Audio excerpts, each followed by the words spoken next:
اللہ تبارک و تعالی نعرہ تکبیر، نعرہ رسالت۔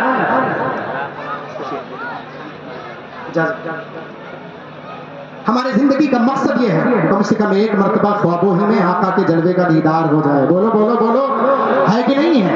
ہم مسلمان ہیں، ہم جب ووٹ دیتے ہیں 5 سال میں کسی بھی اپنے پردھان کو یا اپنے کیا کہتے ہیں سی ایم پی ایم یا کسی بھی اپنے کسی بھی عہدیدار کو 5 سال پہلے اس کا چہرہ دیکھتے ہیں تب ووٹ دیتے ہیں۔ بولو یہی ہے کہ نہیں؟ 5 سال کے اپنے اس قیمتی ووٹ کو بغیر چہرہ دیکھے ہوئے، ارے مسلمانوں ہم نے تو پوری زندگی پیارے آقا پر قربان کر دیا ہے، ہم نے سب کچھ پیارے آقا پر قربان کر دیا ہے۔ بتاؤ پیارے مصطفیٰ کا تصور، آقا کریم صلی اللہ علیہ وسلم کے جلوے کو دیکھنا کتنے بڑے سعادت مندی کی بات ہے۔ امام احمد رضا خان مواجہہ شریف کے سامنے بیٹھے ہیں، دوسری رات ہے آپ آتے ہیں، آنے کے بعد عریضہ پیش کرتے ہیں، وہ صبح لالا زار پھرتے ہیں، تیرے دن بہار پھرتے ہیں، جو تیرے در سے یار پھرتے ہیں، در بدر یوں ہی خار پھرتے ہیں، اس گلی کا گدا ہو میں جس میں مانگتے تاجدار پھرتے ہیں، اخیر میں بیان بات فرماتے ہیں، عریضہ پیش کرتے ہیں، ارے کوئی کیوں پوچھے تیری بات رضا، تجھ سے شہدا ہزار پھرتے ہیں، کہیں کہا تھا آنکھوں سے آنسو کے قطرات جاری تھے، نگاہ اٹھتی ہے تو سامنے پیارے مصطفیٰ کا جلوہ ہے، پیارے مصطفیٰ کے جلوے کو دیکھ کر فرماتے ہیں پیشے نظر وہ نوبہار، سجدے کو دل ہے بے قرار، روکیے سر کو روکیے ہاں یہی امتحان۔ بے شک واہ، نعرہ تکبیر، نعرہ رسالت، علماء اہل سنت، مسلک اعلی حضرت، نعرہ رسالت۔ روکیے سر کو روکیے ہاں یہی، بولو بولو ہاں یہی، ذرا آگے سنتے چلیں، کہاں کہاں آپ سنیں گے؟ سیدنا امام بوصیری رضی اللہ تعالیٰ عنہ جن کے شعر کو میں نے پڑھا ہے، علماء صوفیاء جس کو اپنے اوراد و وظائف میں رکھتے ہیں، مولا صلی وسلم دائما ابدا علی حبیبک خیر الخلق کلہم، جس کے ایک شعر کی قیمت اتنی ہے کہ کسی مریض کو پڑھ کر دم کر دیا جائے مریض شفایاب ہو جائے، جس کے ایک شعر کی قیمت میں بتا رہا ہوں، یہ آپ نہیں سمجھ پائیں گے۔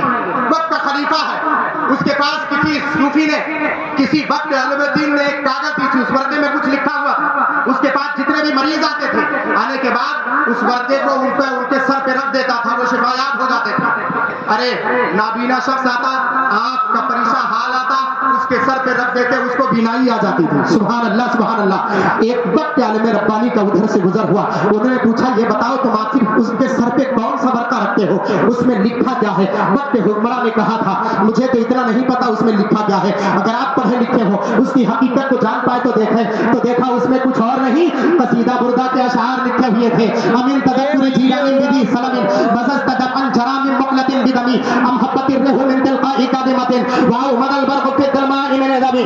اس بات کو میں پہلے بات میں بیان کروں گا، سب سے پہلے شیخ ابو العباس مرسی رحمۃ اللہ تعالیٰ علیہ کے اس قول کا جائزہ لو۔ مسلمانوں ہمارے زندگی کا منہج یہ ہے، ہم جامعہ غازیہ سعید العلوم بڑی تکیہ میں بیٹھے ہوئے ہیں، اور یہ سن لو حضرت علامہ عمر شریف القادری صاحب قبلہ کے محنتوں کے سائے میں ہم سب یہاں بیٹھ کر کے جلسے کو سماعت کر رہے ہیں۔ یہ علماء، یہ فضلاء، یہ حفاظ، یہ قراء، تقریباً 100 بچوں کی 3 کم 100 بچوں کی دستار بندی ہے، 3 کم 100 بچوں کی دستار بندی ہے، اس میں سے بعض علماء ہیں، بعض حفاظ ہیں، بعض قراء ہیں، یہ سب آپ کے مستقبل، آپ کے خاطر یہ قیمتی تحفہ، یہ قیمتی اثاثہ آپ کے جامعہ غازیہ سعید العلوم بڑی تکیہ نے دیا ہے۔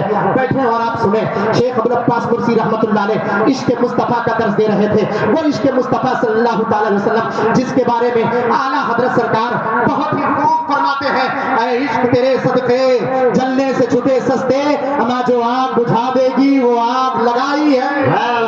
دلیل پہلے دعویٰ بعد میں، جو آگ بجھا دے گی وہ آگ لگائی ہے۔ حقیقت کو ذرا سمجھیں، شیخ ابو العباس مرسی جب خطبہ دے رہے تھے اپنے مریدوں کے درمیان بیان کر رہے تھے، بیان کرتے کرتے کہا ارے لوگوں پیارے مصطفیٰ پر کثرت سے درود پاک پڑھا کرو، قسم اس خدائے وحدہ لا شریک کی جس کے قبضے قدرت میں میری جان ہے، پیارے مصطفیٰ پر جو کثرت سے درود پڑھتا ہے آقا خواب میں اس کو اپنی زیارت نصیب فرماتے ہیں۔ اتنا سننا تھا، ایک غلام اٹھنے کے بعد کا حضور، میں آپ سے ایک سوال کرنا چاہتا ہوں۔ شیخ ابو العباس مرسی جانتے ہو یہ کون ہے؟ سیدنا امام بوصیری کے استاد کا نام شیخ ابو العباس مرسی ہے، ان کے شیخ کا نام سیدنا امام شاذلی جو قطب الاقطاب